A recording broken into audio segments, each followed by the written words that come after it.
DAO Watch episode 7. This episode is filled with drama, hijinks, suspense. PIVX, Dash, Evmos, and our special guest this time around is Atom, Cosmos. Probably almost the biggest DAO that there is in existence. One of the biggest, definitely. If you take into account the entire Cosmos ecosystem, it's probably the biggest. So, enjoy.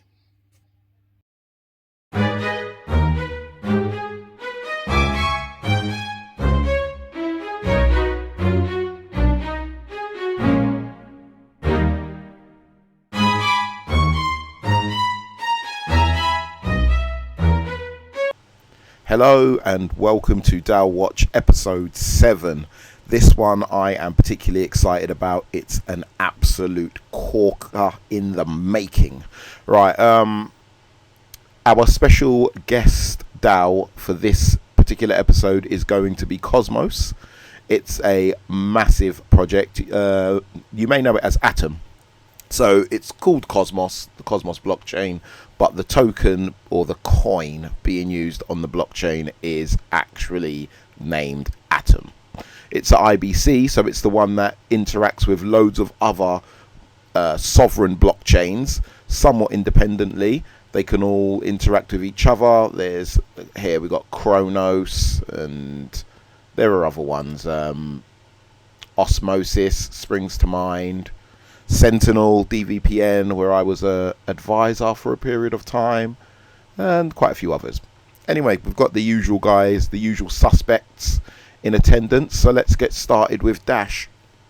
Now, I've picked particularly, I took the easy way out in the last episode with Evmos, so this time round I've picked particularly difficult proposals to go and have a look at. The first one is project updates via the proposal system. Now, what this proposal in particular looks to achieve is to have some sort of system whereby people who already own proposals have to provide updates every single cycle. If they do not provide an update, their funding will immediately be cut to zero. Now, we had very similar discussions around this when I was with PIVX. The real reason for this type of proposal coming on board or coming to the forefront is that people get frustrated with proposal owners putting forward proposals, collecting the money, and then vanishing without a trace.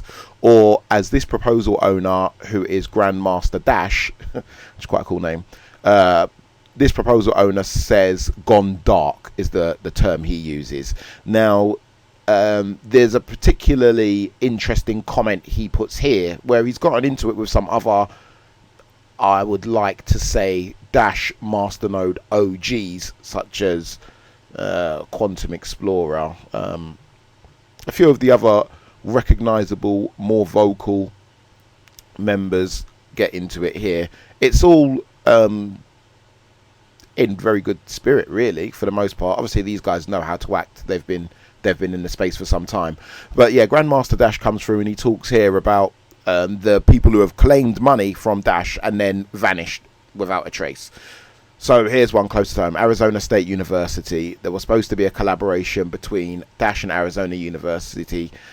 $350,000 US. Proposals, charitable grant in student scholarships, research labs, open source research project, and a blockchain course creation, totaling $350,000. I guess he wasn't happy with the updates that were given on this one. Dash core group research, $100,000. Not happy about the updates given there. Or maybe an example of long living spam proposals, and so on, so forth. Okay, so the everything gets a little bit techie. What I'll do is I'll leave it on this. I'll leave it on this particular exchange so you can read through it if you like as I speak, if you're able. But what I really want to do, as per usual, is go through the pros and the cons now that I've explained what it is. It's a problem that we've come across before when I was at PIVX, where people just take the money and then they vanish. Once they've been paid, they don't then do the work. It's the difficult. It's almost like the chicken and egg scenario. Sometimes they will say, "Well, without the money, how are we supposed to do the work?" And on the other side, or I should say we, because I'm somewhat in support of this proposal, we would say, well, if we give you the money, what's the guarantee that we have that you're going to complete the work? Let's look at the pros and cons of this particular proposal. Or let me explain it in a little bit more detail. What would happen is there would be some changes to the actual Dash code base. So people would have to actually submit a update to the blockchain every cycle. It's going to cost them 0.1 Dash. This is just a nominal amount. It could be 0.01 Dash. I guess it doesn't matter. It must contain a certain amount of words and optional link to an image. Failure will result in automatically defunding the entirety of the rest of the proposal, which would mean they'd have to put the proposal in again and explain why they didn't add an update. He's claiming the benefits. These are the benefits that the proposal owner's claiming. That it provides a guaranteed source of project updates. Updates can be automatically extracted for blog posts or newsletters, or for platforms like Dash Central. You can have updates linked, for example, to a wallet which is linked to a proposal owner. So when you propose something, you would get paid into a certain wallet. That wallet could forever be the wallet that your updates are linked to. So you could say, okay, this particular proposal owner, he's so far put in this many updates, and you can look through. It gives a lot of credence to the people who are making these proposals. It could keep ongoing proposals fresh in masternode owners' minds. I don't particularly think that's a benefit, because there's only so much you can keep fresh in your mind. If you're a member of many DAOs like I am, you probably don't want stuff to be kept fresh in your mind, to be honest with you. So I'm not sure if that's quite a proposed benefit. And zero tolerance for no progress reports. I don't like that benefit either. I don't think that's a benefit. I think sometimes you don't have progress every month. For example, the Dash Core group are working on what they're calling the platform. Being updated about that every single month is just going to take away time from people doing better things. I think sometimes quarterly would be okay. So yeah, monthly, and especially zero tolerance, I think is not a good idea either. I think it should be optional.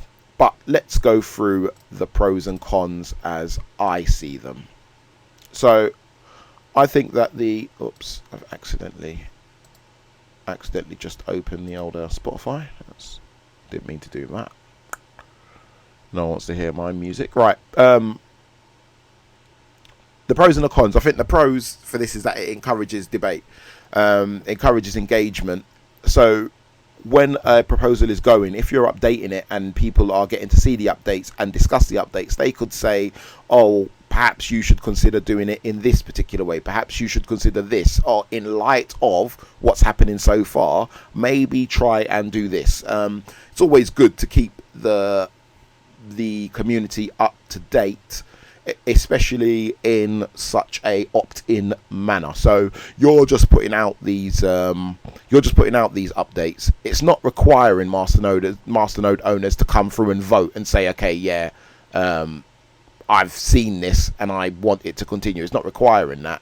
You're just putting through these updates, and people can then come through, see the update, and then help you or criticize you as they see fit. Oh, OneDrive offering me free storage. No, thank you.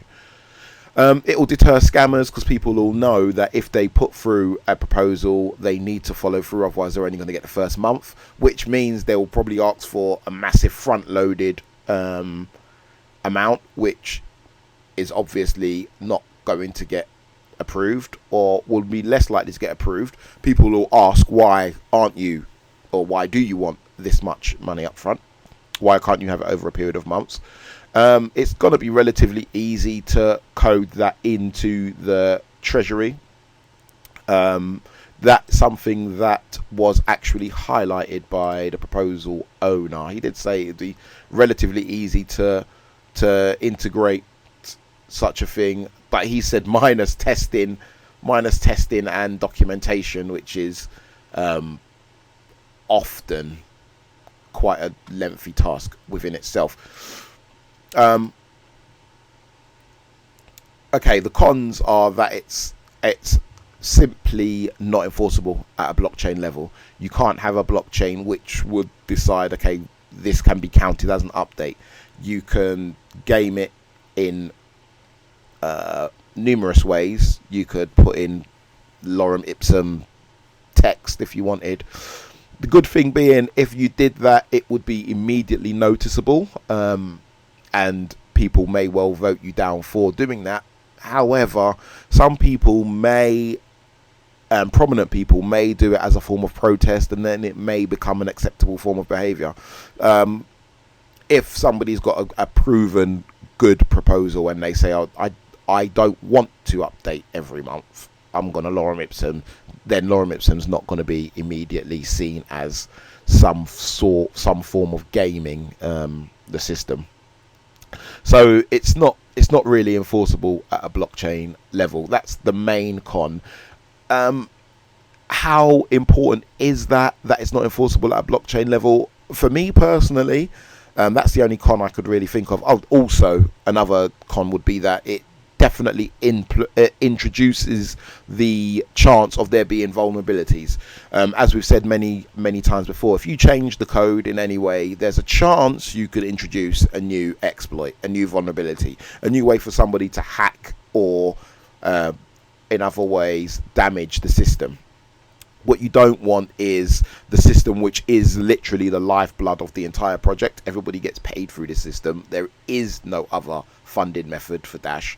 You don't want that to be in some way corrupted, attacked, abused, or broken for the sake of having these updates be on chain when they don't need to be on chain. So there's a pretty big risk. There's a pretty big risk to reward ratio with regards to putting it on chain, which is why I don't think it should be put on chain. Plus, it's not really enforceable on chain. With that in mind, I think what would be better is I've got my own somewhat halfway fleshed out solution. Would be if they were to have a optional system whereby the proposal owner would optionally say, I'm going to report via this system. The system should be on a blockchain. I don't think it should be on the Dash blockchain. Dash blockchain is not built for such a thing. Maybe a blockchain like Hive, if it still exists, or Steemit, if people remember it. A blockchain which is designed to hold information, which is designed to hold text, which is designed to foster debate actually on there and store that debate in an immutable form. A system like that would be fine. And then have third-party tools such as Dash Central then plug into those systems, and you can have reputations and all those sorts of things just on a separate blockchain. Some people like a blockchain to be completely held within itself, but I think this is a social issue and not a technical one. So I think you need a social solution, and the proposal owners opted for a technical one.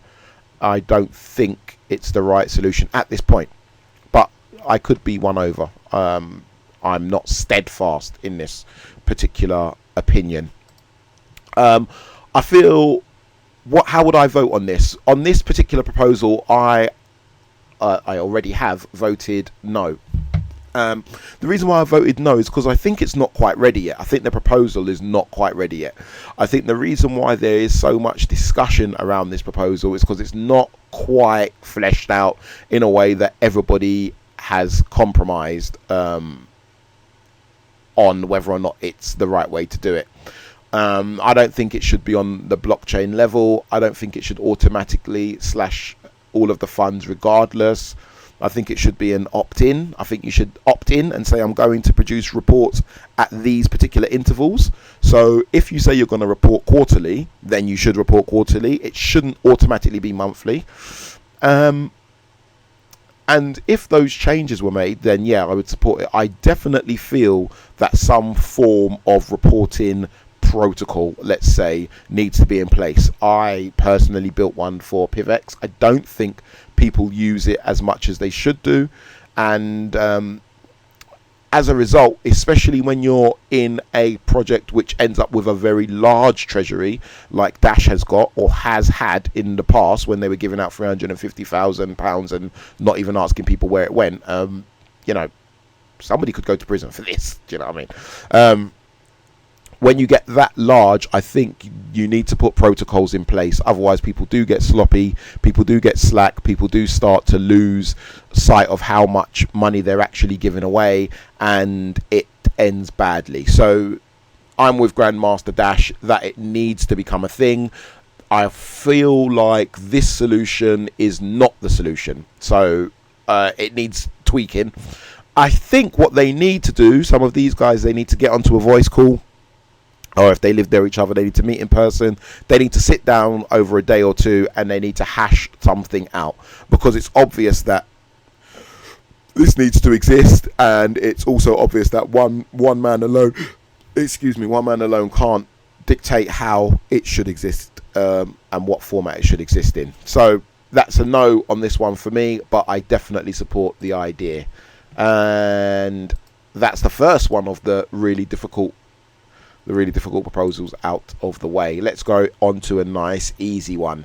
PIVX, social media. I'm gonna have to in all, what's the word I'm looking for,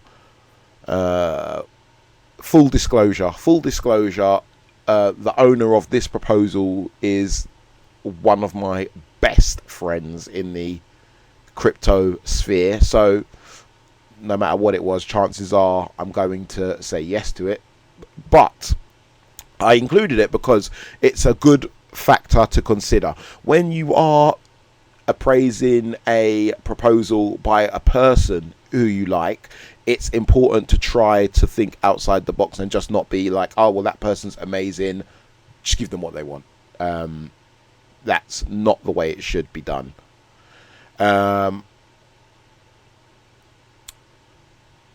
This proposal is for a person called Lacey Mc to continue to run the social media for PIVX, and she's been doing a great job. What she does is she'll do Twitter, I believe she does Instagram as well. It says here she does 20 hours a week. She's been doing it for a while. She's had completed previous posts, she's completed previous cycles, and when the person's completed previous cycles, it makes them, if they're an incumbent, it makes them like pretty much a stick on. The cycle amount is pretty low in dollar terms. In PIVX terms, it's not that low because PIVX budget is quite small. In PIVX terms, I think it makes up about 13% of the entire budget. Good thing is, when PIVX grows, this particular amount won't grow. Well, it shouldn't grow. It won't grow by much. So it's somewhat of a fixed cost. She puts in 20 hours per week. She organises the AMAs. She does all the socials. I know when I post things on Twitter or Instagram and it relates to PIVX, she's on it. So she's obviously tracing the hashtags, and she's making sure that she's on top of all of the narrative around PIVX within social media. She's also taken on the role of exchange and service providers liaison. So she liaises with the exchanges, service providers. That in itself was a role. So I guess you're getting two roles for the price of one. I think this should be taken out then, and she should put in a proposal for that as well. But when things are small, I guess she's doing it on a volunteer basis. She puts forward a proposal for Binance. Okay, this one is pretty easy. Pros and cons are pretty easy to get through. It's she's a proven community member. She's done this for months, possibly years. The amount she's asking for is not astronomical, especially considering she does much more than just the socials. And one of the most important things I think about this particular woman is that she's quite important for the culture of the project. I think with a project like PIVX, which is quite heavily focused on mission, it's quite heavily focused on people wanting the same thing. It's important when that is such a drive, which is why they have so many volunteers, that you have consistent people who are, I'm going to say, good for the culture of the project. She's welcoming when people come in. She can make them feel at ease. She's not your typical North American white male that crypto is filled with. So people who are outside of that sphere can feel comfortable when joining this project, that it's not, a crypto bros club. So I think on that basis, but that's another reason, probably not even a main reason, but it definitely is a factor in why it's good to keep these people around and to compensate them for their time when they are spending so much time. I dare say if she didn't get paid, she would do it anyway, because I know how she feels about this particular mission. The cons of this proposal, the bad points about this proposal are that there's not an inclusion for paid promotion. There's not an included amount. It probably could be a separate proposal, as the PIVX Labs people done. One proposal for wage, one proposal for individual required funds for different things. So I would like to see a proposal, doesn't have to be for a large amount, but a proposal to pay for promoted posts on Twitter, proposal to pay for promoted posts on YouTube, promoted posts on Instagram, and then some metrics to show how much of improvement those payments make. But that would be a separate proposal. But I would like to see something like that. I've wanted to see it since I was in the PIVX team. It hasn't happened for one reason or another. I feel like Lacey is probably the person that could make that come to fruition. So I would love to see that. Also, the second con is that it says that there's a monthly task of filling out the lengthy report for Binance. I don't know if this is a private report or not. I'd assume it's not. It's an open source project. I'd assume it's an open report. I would love a link to that report. I'd love to see what's in that report. It's lengthy. What other things are you doing that you have to take into account and report to Binance, and why doesn't the community get to see it? That would be the only two. I'm looking for things, because what I don't want to do is I don't want to be that guy who's like, well, she's my auntie, so yes, basically give her what she wants. But being as objective as possible, it's a simple, it's a slam dunk, it's an easy yes. So that's what I voted. I also said keep up the good work, blah de blah de blah. When I clip this, it will get snipped into pieces. She'll be the person who will find it. I won't message her in advance and say to her, oh look, I'm posting this, can you post it on your socials, like I have to do with other projects. She'll just find it and she will repost it, and she helps get the word out there. So that I know firsthand, working with her without actually working with her, that she does really good social media, plus all these other things. So that one's a yes from me. On to the next difficult one, the next big talking point, the next bone of contention is Evmos, and the drama never ends. Never ends with Evmos. This one, cancellation of Prop 45, clarification of the Laurel project role. Now, over the last few episodes, I've been covering almost exclusively proposals by Christian Zerkanu.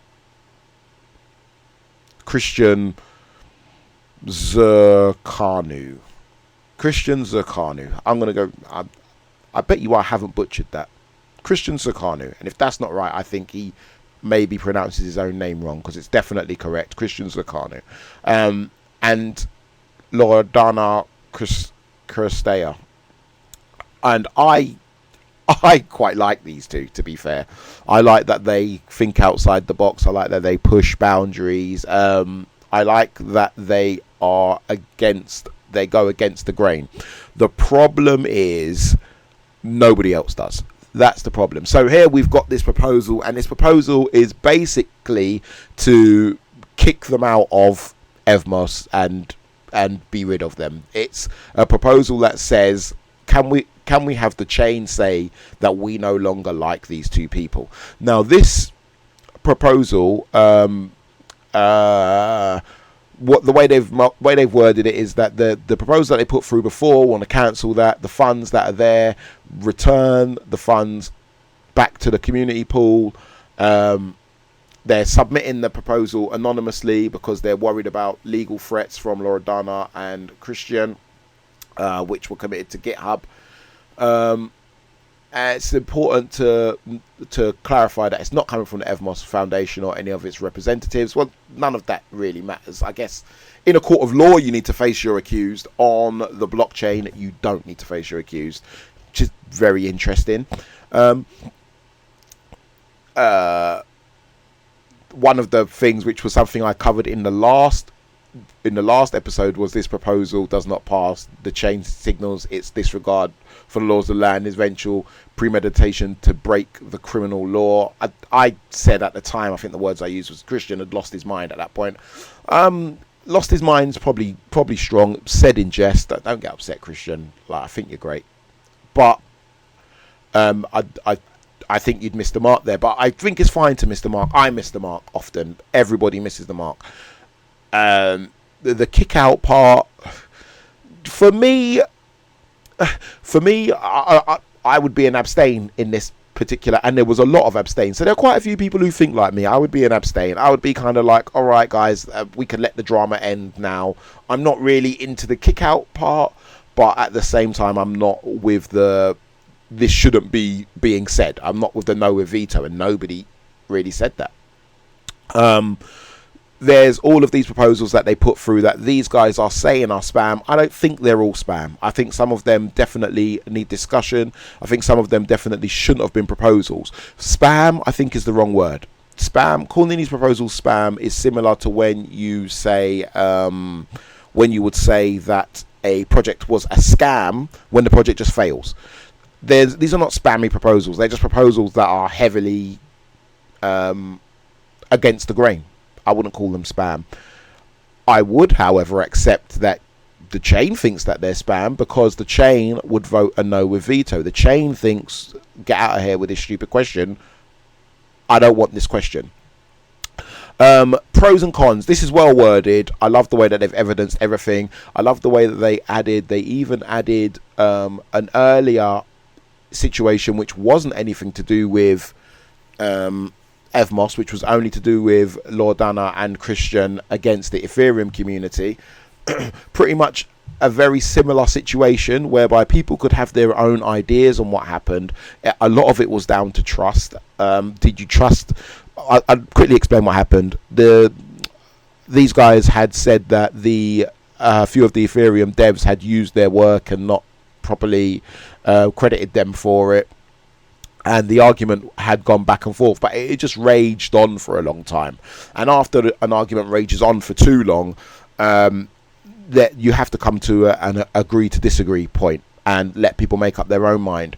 I think that was where, and is where, I think these guys fall foul of the mob. I think sometimes they need to just accept that the group doesn't agree, even if they're right. And sometimes they may be right. I think they were right in a few factors of a few of the discussions that I've covered on this show. I think they were right in a few of them, but they let the argument rage on for too long. I've had arguments myself when I was in PIVX where even to this day I think I was right and everyone else thought I was wrong. So you can either hand in the towel as I did eventually, or you can accept that everybody else thinks a certain way and this is the way we're going to go with it. And that's what I had to do often. I hope in the future Loredana and Christian add that skill set to their way of thinking, especially if they're going to be a part of DAOs. They have to add to their skill set this ability to agree to disagree. I like this proposal. For me, I would obviously abstain, but I like it because it's kind of like a nice, clean divorce. It's like, okay, listen, the chain is now saying, we don't want you here. We don't want you to help here. We don't want you to do anything here. Go away. That's effectively what the chain's saying, and the chain has passed it. The counter argument could be the chain is still young. How many different people put in this many votes? How many different people disagree with these guys? I think it's going to be similar to the Bitcoin Cash debate, whereby at some point it's not really going to matter. New people are going to join, the optics are going to be changed, the narrative's going to be changed, and the chain has spoken. New people are probably going to see this and just think, okay, well, these guys were troublemakers. Unfortunately, that's the way the narrative will probably play out. I really liked also yes, let's talk about the cons, the negative points. There's a few points here that I didn't really like. I think it was number 6 and number 7. Further spam proposals and abuses of the governance module may require more severe community response to prevent additional spam. I don't like that. It's quite vague. What are you going to do? Are you going to spank them? What is this? It's not saying it's not a threat of violence. It's not really a threat of anything. It's kind of just a waste of validator and community resources in dealing with this spam and misbehavior. I don't think it's spam and misbehavior. I genuinely don't. I think it's just two people who see things very much differently to how the mob sees them. It's going to become commonplace within DAOs. They continue to abuse the government module. Proposal deposit raised, network slashing may be required. Network slashing for abuse of the government module may be required to prevent further harm to governance, the network, and its users. Yeah, I don't like this.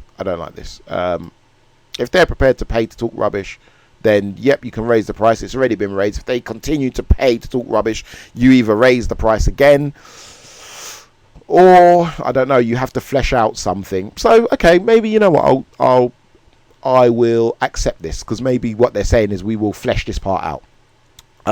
All further volunteer efforts by Lord Dana and Christian are no longer required or desired by the Evmos community and should be ceased in perpetuity.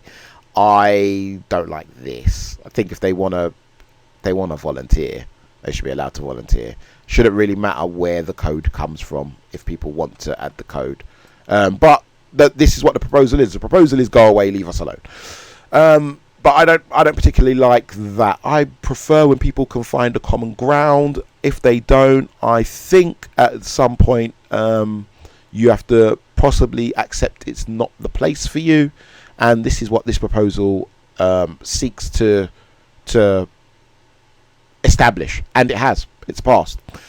What I would say was a very, very interesting proposal for me personally was the consensus test. Now, this was literally the same proposal, just worded in a much different way. And what this is from Christian himself, what this guy has come through and said is, I'm going to pay this money, and what I'm going to say is, do you guys think 1 + 1 = 2? Everybody hated it. And the reason why they hated it, I would say, mostly, is because they hate him. Right? So, and for me personally, this consensus test and this cancellation of proposal 45, 65.2 million and 88.9 million, they're both saying the same question, and the question is, do you guys hate me? That's basically the question. And the way he words it is, are you prepared to use the governance and the tools to just say no to whatever I say? So he said, does 1 + 1 = 2? Now, maybe that part was lost in translation with some people, but I don't think it was. I don't think masternode owners are silly. I think they understand what he's saying. I think they don't like the fact that he even spoke to them to ask them the question, so they voted overwhelmingly no with veto. I doubt this no with veto will be ever exceeded. I don't think anything will ever get a no with veto with more than 74%. I don't think it's possible. I don't think that can happen, and that really is the chain saying in the exact same way, but with more venom when he says it. So when an anonymous person said it, when an anonymous person said it, it was 66 million people, 66 million votes that said yes. When he says it, it jumps up to 88. The extra 20 million, which is the abstain difference here, the extra 20 million just goes to confirm veto. If the proposal is rejected by veto, the chain wanted to punish the proposer, and used any rationalization to do so, even at the expense of governance duty and at the cost of reducing present and future decisional legitimacy of governance. I think the last line again, Christian, I don't think it reduces legitimacy. I think it probably enhances the legitimacy when you look at it from that particular decision. Christian comes back and he calls himself Captain Crunch, and he asks this question: what's gone before him? He won't get 88 million no votes with veto. This is purely about past behavior and the chain's feeling about an individual, which is a very interesting concept for me as I was watching this. Can the chain actually dislike someone? And yeah, the chain can dislike someone. Like, it's here now, it's 75%. The chain can say, to hell with you, I don't like you. The chain can now say that. Again, in this one, I would have been in the, what would I have been in here? I would have probably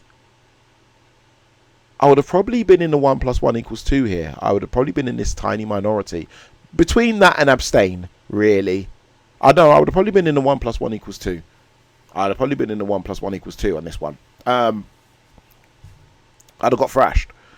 But there you go, right? So, back to the one I was actually speaking about. Clarification on this one. Yeah, I'm going to go with abstain. I can't go no with veto. No way. There's no way, because this is something that needs to be discussed. Can we, as the chain, tell these two people to go away? It's not kind. It's really not kind.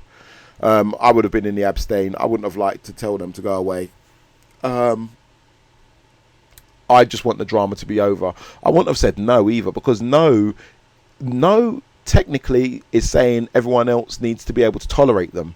You can't, I know this is kind of rich coming from me, but you can't force people to tolerate other people. They should tolerate them. They shouldn't tolerate them. They shouldn't not tolerate them for prejudicial or biased reasons, for reasons that are out of the control of the people in question. But if they just don't get along, then they shouldn't have to tolerate each other. They should be able to say, I divorced you, you know? So there we go. That's that one. How are we doing for time? Is this a long episode? This was always going to be a long episode, always. But yeah, that's another great proposal. Overall, Christian, Lordana, I still love you guys. I still love you guys. Unfortunately, the Evmos chain hates you. Hate, a bit of a strong word. No.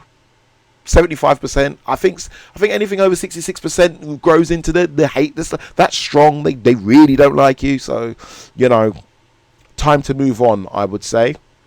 Time to move on. Time to find a project which is very good at smoothing out cognitive diversity.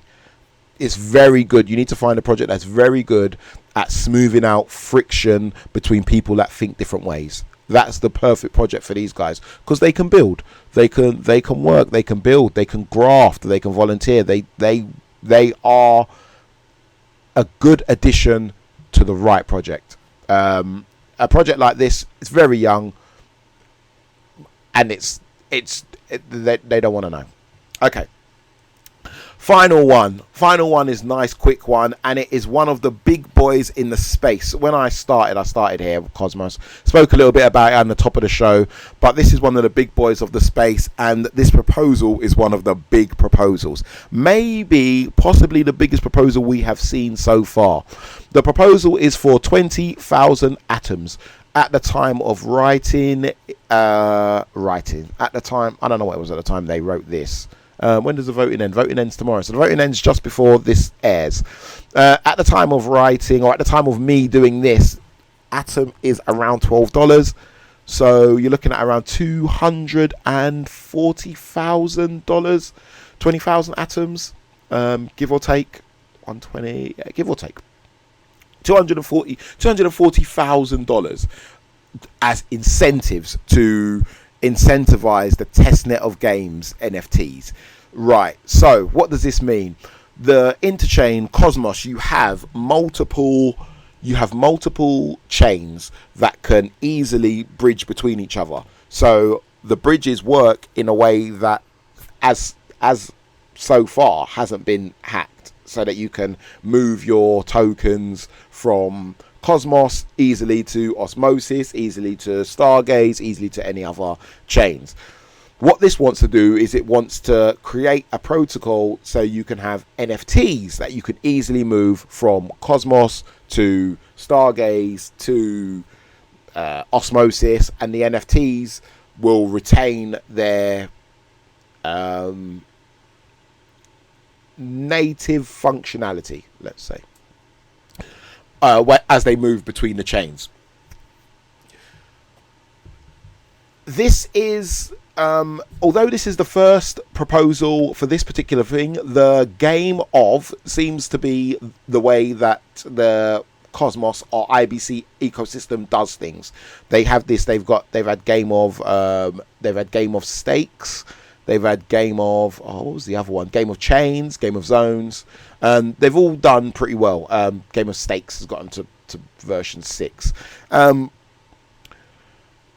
This is another one which is I'm going to say it's a slam dunk of a proposal. A lot of people abstained.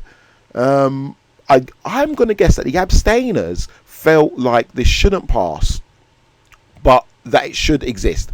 But I guess the abstainers feel like Cosmos shouldn't pay for it. That's the main gripe I guess anyone has got with this proposal. Why does Cosmos pay for it? Just because they're the biggest, then they're the daddy. Why should they pay for this? There are dedicated NFT chains in the Cosmos ecosystem. IrisNet, Stargaze, Gravity Bridge, which is a dedicated bridge. Should they pay for it? They are providing collaborative efforts. To what degree, it doesn't say. Are they providing money? Are they providing tokens? Doesn't really say. I think that should be shown. What collaboration are they doing? It may be shown somewhere else. And if it is, it should be linked to them. ICS 721, which is going to be the Cosmos version of ERC 721, which is NFTs as we know them, like basic NFTs. There are different standards for NFTs, but basic NFTs. So basically what they want to do is they want to give 100 grand, which is half of the money, to incentivize test nets. I'm going to go and do that. I'm going to go and it's kind of like an airdrop, but you get involved, you test, and you get paid. It will mean that when I'm working on different projects like Bidify, I'm going to have a better idea of what the technology is, how it works, what it's capable of, what my options are. They also, with the second half of the money, they want to fund a hackathon, or they want to part fund a hackathon, because up here further on there are projects like Stargaze, Gravity Bridge, IrisNet, Arc Protocol, who are also going to want to be very much involved in this hackathon. They may well put in their own prizes for these people. So this other 120,000 US dollars will probably be supplemented by prizes from these other projects, just to encourage small development teams to build using or build on things that can work with Stargaze. Out of these hackathons, hopefully there'll be one or two projects that are worth funding, one or two projects that are worth getting involved in. So I'm looking forward to this around March 2023. I'm very much looking forward to this. Very much looking forward to this as well in February 2023. Then there's some more information about the testnet. It says here that where they're going to put the money into. Oh, hold on. Right, okay. So this, I guess, is the hackathon. 50%. Funds are going to be managed by, this is one of the pros of the proposal, funds are going to be managed by people that we all know. They're all doxed. One of the cons might be they're quite small, but this money, 100 grand, is not worth them ruining their reputation over, so I can't see them running away with it. There's no real information on how they're going to report on what happens, but there's going to be quite evident deliverables, which are the testnet testing phase and incentivized testing phase, and the hackathon, both of which we will be able to see. So overall, from me, this one's a yes, another yes. I'm quite heavily into Cosmos. This was quite a heavy yes from me. I like, this is one good part about the interface on the Kepler dashboard, where validators get to give a little review. I like that block capsis have said why they don't like it. Cosmos does not have any specific NFT nor NFT routing capabilities at this time. We believe IrisNet and Stargaze should independently fund these efforts, with Cosmos Hub potentially matching a percentage of these efforts. So what they're saying is that they think that IrisGaze and Stargaze should lead the way. I think a lot of people probably think that way. Not enough people think that way. I don't think that way enough to not think it. I think if this goes through, it definitely comes back as a benefit to Cosmos as and when Cosmos becomes the security layer for all of these chains. If none of that makes any sense to you, there is a YouTuber called Cryptosi, I think he's called. Watch his videos. He specializes in Cosmos and he explains a lot of this stuff in very great detail. I think that's it. This has been not quite the longest episode in history. Definitely the most fun to research. Definitely the most fun to record. I don't think I looked at the camera much, which means I was really engrossed in discussing this stuff. I really would have liked to had Christian or Loredana on the show. Now, obviously, it's pointless until they find a new home. When they do find a new home, it will be interesting to see if they have learned from this experience. I hope the guys at Dash can come to some sort of agreement. I hope that the current proposal doesn't pass. I hope it doesn't pass, but I hope that they sit down and they strategize how to have these sorts of reporting capabilities within the Dash ecosystem. PIVX, obviously, best of luck to Lacey Mack, and yeah, it's been awesome being here. This may be the last episode in the cold, as I'm thinking about moving the older studio inside because it's ridiculous out here. Winter in England seems to last for 12 months. So thank you very much for watching. Please like, subscribe, all that good stuff. Share, comment. Let me know what your thoughts are on. I need to do that after every segment. Let me know what your thoughts are on each proposal. If you feel like perhaps Evmos have been a bit harsh to Loredana and Christian, say so in the comments. If you feel like I'm being a bit too lenient on them, maybe I'm being a bit too kumbaya, a bit too nice, then say so in the comments and we can discuss it. Why not? Thank you very much for watching. I will see you again in 2 weeks for episode 8, and I'm already looking forward to it. Peace.